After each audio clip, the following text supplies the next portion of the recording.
Have you ever felt like life is stuck on pause? Like you're putting in all the effort, all the discipline, all the faith, but nothing seems to move? Maybe you've been walking with hope in your heart, doing the right thing, showing up when no one else sees, but it feels like the reward, the breakthrough, the moment you've been waiting for just won't arrive. You look around and wonder, why is everything taking so long for me? If that's you, you're not alone. In fact, you're right on time. Because what felt like delay is actually preparation for acceleration. You see, what you thought was a closed chapter is just the build-up before the page turns. There's a shift happening, not somewhere far off in the future, but right here, right now. The kind of shift that doesn't come through striving or pushing, but from staying faithful when it didn't make sense. Jesus taught this in the way he lived. He didn't rush to prove himself, didn't force his way into rooms. He simply walked with unwavering clarity, because he knew the timing of heaven never fails. That's the pace you're being invited into. Expect things to accelerate, not because you're finally doing more, but because the time has come for all the hidden seeds you've planted in tears to break through the surface. There are moments when years of silence suddenly shift into days of divine movement. And when it happens, it won't make logical sense. Doors will open that you didn't even knock on. Emails you didn't send will lead to opportunities. People will mention your name in rooms you've never been in. You won't need to campaign for recognition because heaven has already made the announcement. You stayed faithful when no one applauded. You stayed kind when you were overlooked. And now, those private moments of integrity are becoming public markers of favor. What once felt like delay is giving way to divine momentum. But here's the thing, it won't look the way you expect. You're used to grinding. You're used to knocking on every door, sending every resume, posting every day, trying to make it happen. But this next move? It's not about how loud you can be. It's about how aligned you can stay. This is a shift from effort to alignment. You're stepping into a chapter where what matters most is not your hustle, but your hearing. Can you hear when the Spirit says, "This is the door"? Can you sense when peace marks your next step? Because some doors will look good, but they won't be right. And some opportunities will be big, but they'll distract you from the better. Jesus never pursued opportunities. He followed alignment.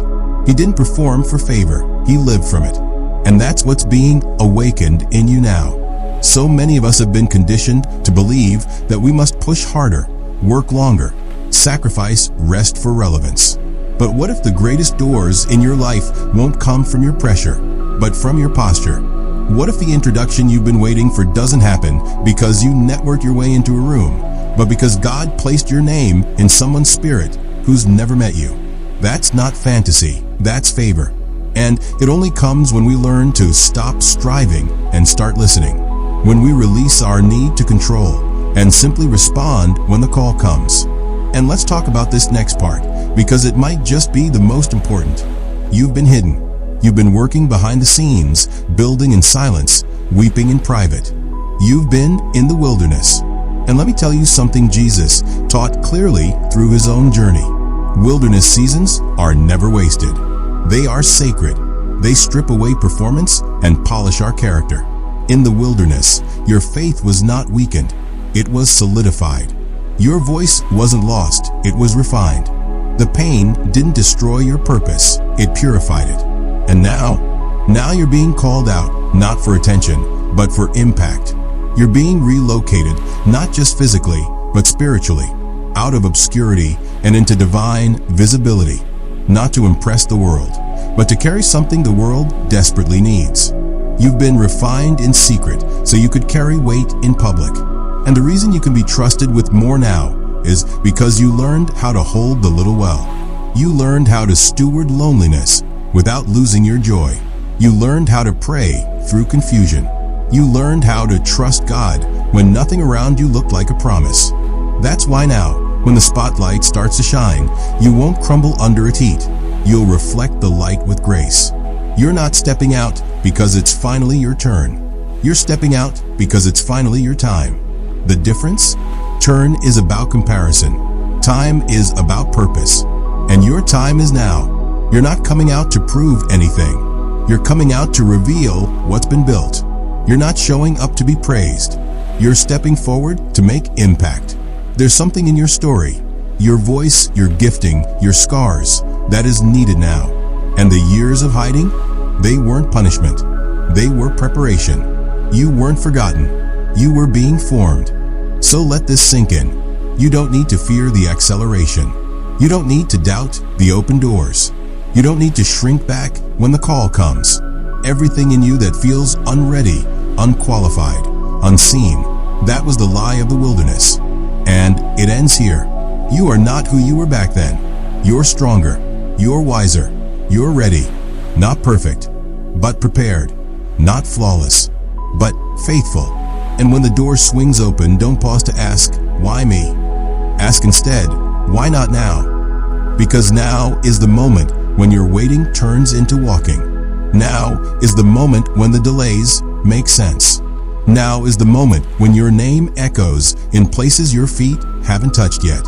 And when you walk through that door, walk knowing this.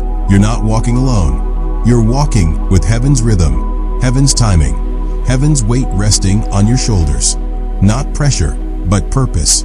Not performance, but power. Not anxiety, but peace. This is what you were made for. Don't miss it trying to stay comfortable. Don't downplay it to make others feel safe. This is your time to rise, not to show off, but to shine light. Not to chase fame, but to carry fire. So breathe. Prepare your heart.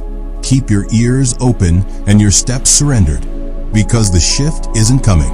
It's already here. There's a moment in every person's journey when they finally stop asking God to fix their life and start asking Him to transform their heart. That's the shift we rarely talk about. You pray for breakthrough. You long for clarity. You want the pain to stop, the confusion to lift, the path to become straight. But what if the breakthrough you're craving isn't around you, but inside you? What if it's not your life that's stuck, but your perspective? Jesus taught us that real change never starts with circumstances. It starts with surrender. When you let go of trying to fix everything and start letting God form you, everything begins to shift, even when the situation doesn't. Because here's the truth. If you don't heal from what hurt you, you'll sabotage what's meant to bless you. God isn't just preparing a new season. He's preparing a new you. And that requires an inner turning. A moment when you stop saying, God, make it happen, and start saying, God, make me ready. You may not realize it, but every wound you've carried, every heartbreak you've buried, every disappointment you've walked through, none of it was in vain. They weren't signs of abandonment. They were invitations into transformation. And now you're being invited to heal, not just so you can feel better, but so you can carry the future with peace instead of pain. Sometimes God won't open the next door until your hands are empty enough to receive what He's giving. And often, our hands are full of old battles, old habits, old fears. You've been trying to step forward while dragging behind the baggage of your past. But that weight wasn't meant for the next chapter. Jesus modeled this again and again. He didn't carry yesterday's wounds into tomorrow's miracles. He released. He forgave. He let go. And that's the call over your life too. It's time to travel light. Because the place you're going requires more freedom than you've ever known. And you can't receive it if you're still rehearsing what hurt you. Jesus lived surrendered. Every decision He made, every step He took, was rooted in trust. Not in fear, not in ego, but in obedience. That's the secret.